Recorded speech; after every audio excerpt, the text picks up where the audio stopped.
जय सीताराम। सभी मित्रों को सावन के पहले सोमवार की बहुत बहुत बधाई, शुभकामनाएं बहुत बहुत आप सभी को। तो जैसा कि आपको पता है कि हमारी कोशिश है कि हर घर डेली रामायण पढ़ा जाए, श्री रामचरितमानस का पाठ हो और कम से कम 5 चौपाई आप लोग पढ़िए। तो हमारी वही कोशिश जारी है और कम से कम एक पौधा डेली लगाइए या महीने में कम से कम परिवार का हर सदस्य एक पौधा लगाएगा। तो आइए अब हम आते हैं रामायण की चौपाई पे। जय सीताराम। भलो पोच सब विधि उपजाए, गनि गुण दोष वेद बिल गाए।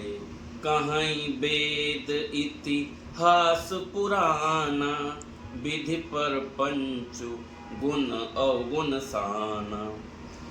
भले बुरे सभी ब्रह्मा के पैदा किए हुए हैं, पर गुण और दोषों को विचार कर वेदों ने उनको अलग अलग कर दिया है। वेद, इतिहास और पुराण कहते हैं कि ब्रह्मा जी की यह सृष्टि गुण और गुणों से सनी हुई है।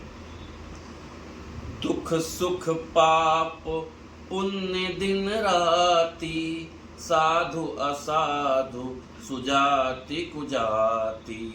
दानव देव ऊंचे अरु नीचू, अमी सुजीवन महुर उमीचू।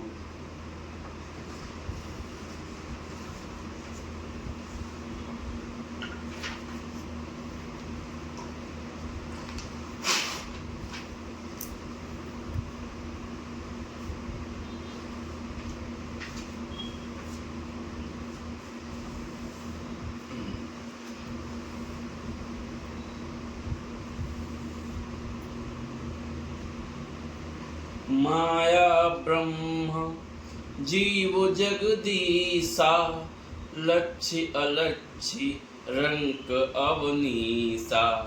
काशी मगसुर सर क्रम नासा, मरुमारो मही देव गवासा। सरग नरक अनुराग विरागा, निग मगम गुण दोष विभागा। गोस्वामी तुलसीदास जी कहते हैं, दुख सुख पाप पुण्य दिन रात, साधु असाधु सुजाति कुजाति।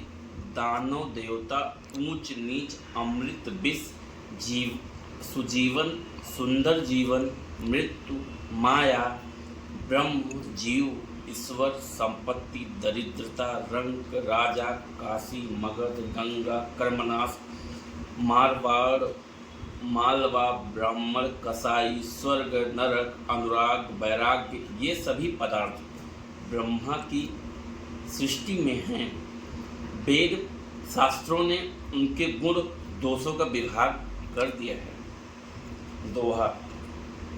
जड़ चेतन गुण दोष में विश्व के न करतार, संत हंस गुण गहई पे परिहरि बार विकार। विधाता ने इस जड़ चेतन विश्व को गुण दोष में रचा है, किंतु संत रूपी हंस दोष रूपी जल को छोड़कर गुण रूपी दूध को ही ग्रहण करते हैं। अस विवेक जब देहि विधाता, तब तजि दोष गुण ही मनुराता। काल स्वभाव कर्म बरि आई, भलों प्रकृति बस चुकई भलाई। विधाता जब इस प्रकार का हंस का सा विवेक देते हैं, तब दोषों को छोड़कर मन गुणों में अनुरक्त होता है। काल स्वभाव और कर्म की प्रबलता से भले लोग साधु भी माया के वश में होकर कभी कभी भलाई से चूक जाते हैं। जो सुधारि हरि जन जिम लेहि, दलि दुख दोष विमल जसु देहि। खलौ करहि भल पाए सुसंगु, मिटै न मालिन स्वभाव अभंगु। भगवान के भक्त जैसे उस चूक को सुधार लेते हैं और दुख दोषों को मिटाकर निर्मल यश देते हैं, वैसे ही दुष्ट भी कभी कभी उत्तम संग पाकर भलाई करते हैं, परंतु उनका कभी भंग न होने वाला मालिन स्वभाव नहीं मिटता। जय श्री राम। तो मित्रों, आज मैं पढ़ते पढ़ते पता ही नहीं चला, रोज 5 पढ़ता था, आज मैंने 6 चौपाई कंप्लीट कर दी श्री रामचरितमानस की। तो आप भी अगर हमें सुन रहे हैं, देख रहे हैं, तो भालो सब्सक्राइब करिए, थोड़ा सा हमारा भी मनोबल बढ़ाइए आप लोग, कि और भी लोग देखें, और भी लोग आप हमारे इस सनातन धर्म पे फोकस करें, श्री रामचरितमानस पढ़ें लोग। और आपसे हमारी वही फिर से विनती है कि रोज़ कम से कम 5 चौपाई पढ़िए, और अगर कमेंट कर सकते हैं तो कमेंट करके बताइए आज हमने 1 2 3 जो भी आपने जितनी भी चौपाई पढ़ के, और अगर सेल्फी लेके फ़ोटो डाल कर तो भी डालिए, हमें और प्रोत्साहन मिलेगा, अच्छा लगेगा। जय श्री राम।